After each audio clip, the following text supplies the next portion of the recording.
Hello दोस्तों, welcome back to my channel Technonical. मैं हूं पुष्पेंद्र और आज हम बात करने जा रहे हैं 59 चाइनीज ऐप्स जो कि इंडिया के द्वारा बैन किए गए हैं। ये वीडियो पूरा देखिएगा, लास्ट तक देखिएगा और मैं आपको बताऊंगा क्यों ये 59 ऐप्स आपको अपने फोन से अनइंस्टॉल कर देने चाहिए और किस तरह से ये यूजर का डेटा लीक करते हैं।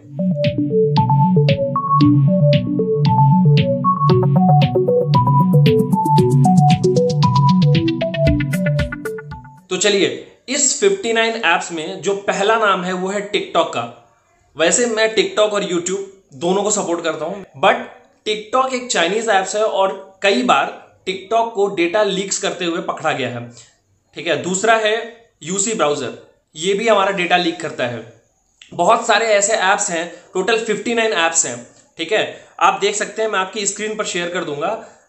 आप देख सकते हैं TikTok, SHAREit, क्वाई, UC browser, map, clash of Kings, hello, बहुत सारे ऐप्स हैं।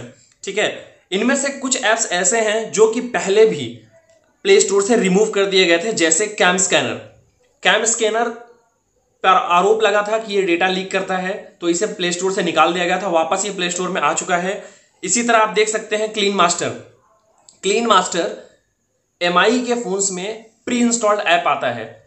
एमआई से रिक्वेस्ट भी किया गया था, बहुत सारे यूट्यूबर्स जो टेक यूट्यूबर्स हैं उन्होंने इस चीज का फीडबैक एमआई को दिया था कि प्लीज इसको क्लीन मास्टर को फोन से प्री इंस्टॉल्ड ना रखें, फोन में इसे निकाल दिया जाए। बट स्टिल आप एमआई के फोन्स में क्लीन मास्टर आपको कुछ कुछ फोन्स में देखने को मिलता है। चलिए मैं आपको बताता हूं किस तरह से ये एप्लीकेशंस आपके डेटा को लीक करते हैं या उन्हें यूटिलाइज करते हैं या दूसरे सर्वर्स पर फॉरवर्ड करते हैं।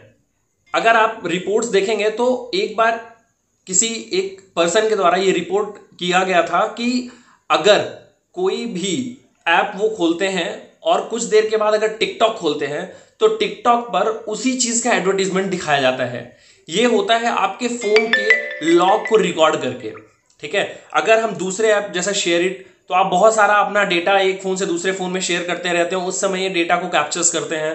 ठीक है, इस तरह की भी चीजें होती हैं। जैसे यूसी ब्राउजर है। ठीक है, यूसी ब्राउजर क्या करता है, आप जो भी चीजें सर्च करते हैं गूगल पे, आप किस तरह का डेटा सर्च करते हैं, कभी कभी ये पर्सनल डेटा हो सकता है, प्रोफेशनल डेटा हो सकता है, मेटा डेटा भी हो सकता है, डेटा ऑफ डेटा। तो ये क्या करता है, उसके रिकॉर्ड को स्टोर करता है, अपने सर्वर पर भेज देते हैं। ठीक है, इस तरह की चीजें पकड़ी गई थी यूसी ब्राउजर के बारे में। फिर हम बात करते हैं आपके क्लिपबोर्ड की। हर फोन में एक क्लिपबोर्ड होता है, एक बफर मेमोरी होती है जिसमें आप टेक्स्ट को सेव कर सकते हैं। सपोज मान लीजिए अगर आप कोई फॉर्म फिल कर रहे हैं और आपको अपना नाम कई बार उस फॉर्म में फिल करना पड़ता है, तो आप क्या करते हैं, अपने नाम को क्लिपबोर्ड में कॉपी कर लेते हैं और बार बार जब यूज करना होता है आप उसे कॉपी पेस्ट करते रहते हैं।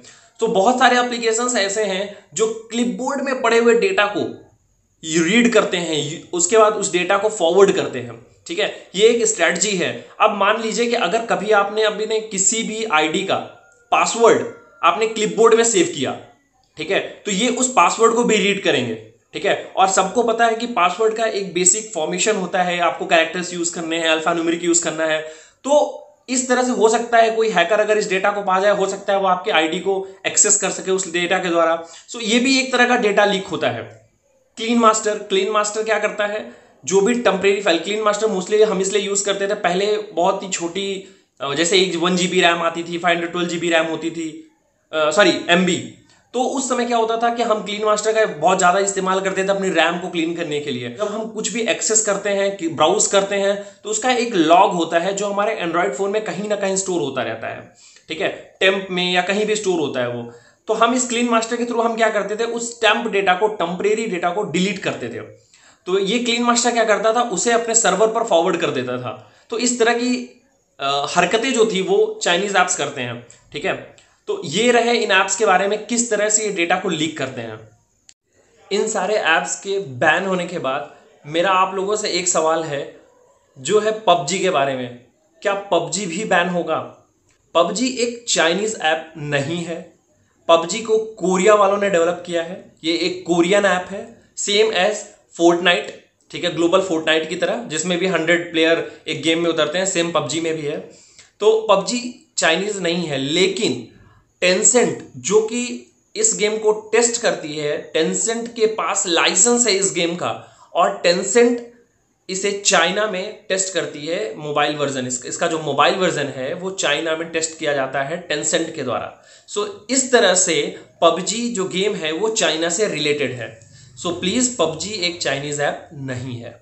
अगर आपको इस तरह की टेक न्यूज अच्छी लगती है तो प्लीज हमारे इंस्टाग्राम हैंडल, हमारे ट्विटर हैंडल, उस पर जाइए, ठीक है, उन्हें फॉलो करिए। आप हमें यूट्यूब पर सब्सक्राइब करिए। Thanks for watching.